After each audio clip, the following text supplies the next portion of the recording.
नमस्कार, headline 24 news में आप सभी का स्वागत है और मैं हूं आपके साथ भारती लोधी। आइए बढ़ते हैं खबरों की ओर। भोपाल से बड़ी खबर। राज्य शिक्षा केंद्र पर प्राइवेट स्कूल वेलफेयर संचालित मंच के 5 सूत्रीय मांगों को लेकर ज्ञापन सौंपा।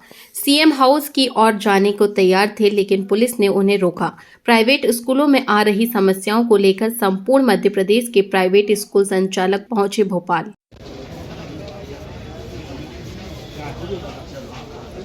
आज हमारा मुख्य रूप से एक क्वेश्चन आप लोगों से है।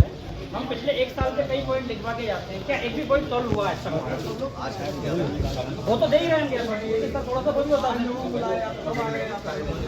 नहीं सर, ऐसा तो कोई मतलब ही नहीं निकलता सर। लेके डस्टबिन में डालना फिर मतलब क्या? इतना लोग सर दूर से परेशान हुए सर पिछले 2 सालों से चल रहा है ना। कुछ मुद्दे ऐसे होते हैं जो सर एक भी मुद्दा सोल्व नहीं हो रहा है।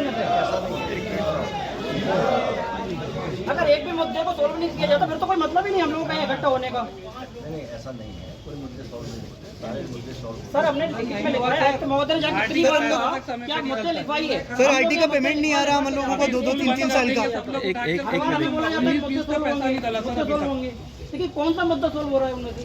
चलो वो आके इनके साथ बैठ जाना, आज इसके सर साथ पता पिछली चल महीने भी आयुक्त महोदय ने लिखने का बोला था, क्या उनमें से सर को हम लोगों ने लिखवा दिया चला है। कुछ ऐसा नहीं है कि हम लोग नहीं कर रहे हैं, काम हो रहा है। कुछ होते हैं जो जिसमें हमको शासन से अनुमोदन लेना पड़ता है, शासन की अनुमति चाहिए होती है। कुछ जो होते हैं हमारे लेवल के होते हैं सर, कुछ तो उनमें से, लेकिन इतने छोटे पॉइंट लिखवाए गए हैं जो जैसे पहले कक्षा में ओटीपी शुरू नहीं, एक ओटीपी का शुरू करने का सर, जो IT बच्चे हमारे 3 साल से फिल्टर लगा के रोके जा रहे हैं, जिसमें हमारे एक संचालक के पैसे रुके हुए हैं। वो क्यों? आखिर कब तक? 3 साल हो गए। जब बच्चे स्कूल से बाहर हो जाएंगे क्या इसके बाद हमें पेमेंट मिलेगा?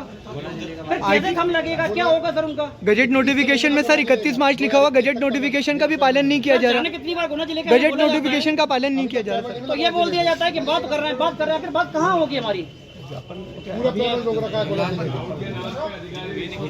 ज्ञापन आज जो मुद्दे लेके आए हो मुझे दो, उसके बाद एक सप्ताह बाद बात कर लेंगे। सर ग्राउंड नहीं है अभी किसी के पास में, दूर सुदूर के विद्यालयों के पास में, तो सर वो कैसे पूर्ति करेंगे? आपको है ना थोड़ा सा बीआरसी ग्राउंड पीछे आना पड़ेगा मेरा।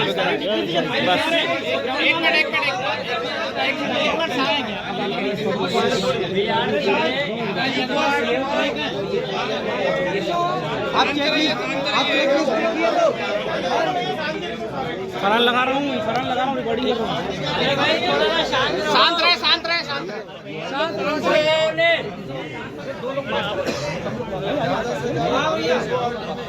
हम लोग शांत रहे। लाडली बहना में बोल रहा हूँ। अरे चलिए अनावश्यक स्वरूप भाई को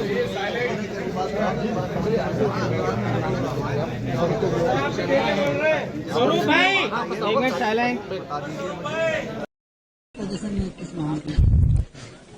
मैं शैलेश तिवारी, प्रदेश अध्यक्ष Madhya Pradesh private school welfare संचालक मंच से सबसे पहले आप सभी मीडिया साथियों को स्वागत करता हूं और साथ में उपस्थित पूरे 52 जिले से हमारे जो संचालक साथी यहां पर उपस्थित हुए हैं, मैं भी उनका अभिनंदन और जो सहयोग उन्होंने हमें संचालक मंच को दिया है उसके लिए बहुत बहुत धन्यवाद।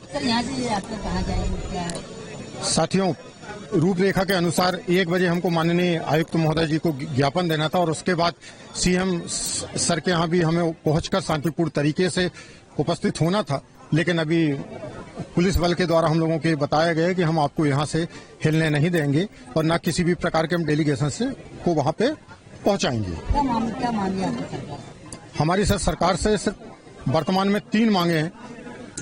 पहली मांगे ये हैं कि जो सरकार ने एकदम से रजिस्टर्ड किरायानामा लागू किया गया है उसमें उसको वापस लिया जाए और वर्तमान में उसमें शिथिलता प्रदान की जाए जिससे लोग मान्यता कर सकें, और अगर वो शिथिलता नहीं देते हैं तो मध्य प्रदेश के कोई भी प्राइवेट स्कूल, लगभग 90% स्कूल प्राइवेट स्कूल संचालक तो आवेदन नहीं करेंगे और न किसी भी प्रकार की हम एफडी सुरक्षा निधि जमा करेंगे, और जो प्रतिवर्ष 4,000 रुपए के हिसाब से 3 वर्ष में वो 12,000 रुपए एक शुल्क के रूप में ले रहे हैं, ये भी नहीं करेंगे, क्योंकि ये तीनों नियम निःशुल्क शिक्षा अधिकार अधिनियम 2009 के तहत कहीं पे भी किसी भी उसमें पहले ये अधिनियम में लागू नहीं था, लेकिन वर्तमान में इस नियम को हमारे प्राइवेट स्कूलों पे थोपा गया है, जो हम सिरे से खारिज करते हैं, क्योंकि हम इस प्रकार हर बार उनके थोपे गए नियमों को मानते जाएंगे तो ऐसा एक दिन आएगा कि मध्य प्रदेश से प्राइवेट स्कूल बंद हो जाएंगे। हम नियम कौन कौन से हैं कि जिसमें आपको लग रहा है कि बहुत ज्यादा इसे हम नहीं कर पाएंगे? जैसे सबसे पहला नियम तो सर रजिस्टर्ड किराएनामा है। जब मध्य प्रदेश का गठन हुआ था 1 नवंबर 1956 को, उसके बाद मध्य प्रदेश में शिक्षा के व्यापक प्रसार के लिए, शिक्षा के महत्व को बढ़ाने के लिए प्राइवेट स्कूलों को खोला गया और उनको उस उद्देश्य से खोला गया कि ये स्कूल मिलकर सहयोग से मध्य प्रदेश की शिक्षा में क्रांति लाएंगे। इसलिए ये संस्था गैर लाभकारी संस्था कहलाती है। सरकार खुद हमको गैर लाभकारी संस्था कहती है, लेकिन हमसे बिजली बिल कमर्शियल लेती है, भवन का टैक्स कमर्शियल लेती है, नल का टैक्स कमर्शियल लेती है। अब राजस्व को बढ़ाने के लिए नोटरीकृत किरायानामा को हटाकर रजिस्टर्ड किरायानामा कर दिया। 40,000 की एफडी सुरक्षा निधि बढ़ा दी गई, 4,000 रुपये प्रत्येक वर्ष दो। ये क्या है? ये कौन सा अधिनियम में लिखा है?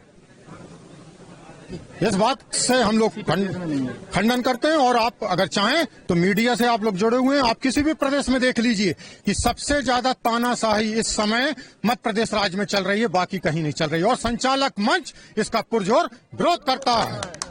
फिलहाल के लिए इस खास खबर में इतना ही। देश विदेश की तमाम बड़ी खबरों को जानने के लिए देखते रहें हेडलाइंस 24 न्यूज। नमस्कार।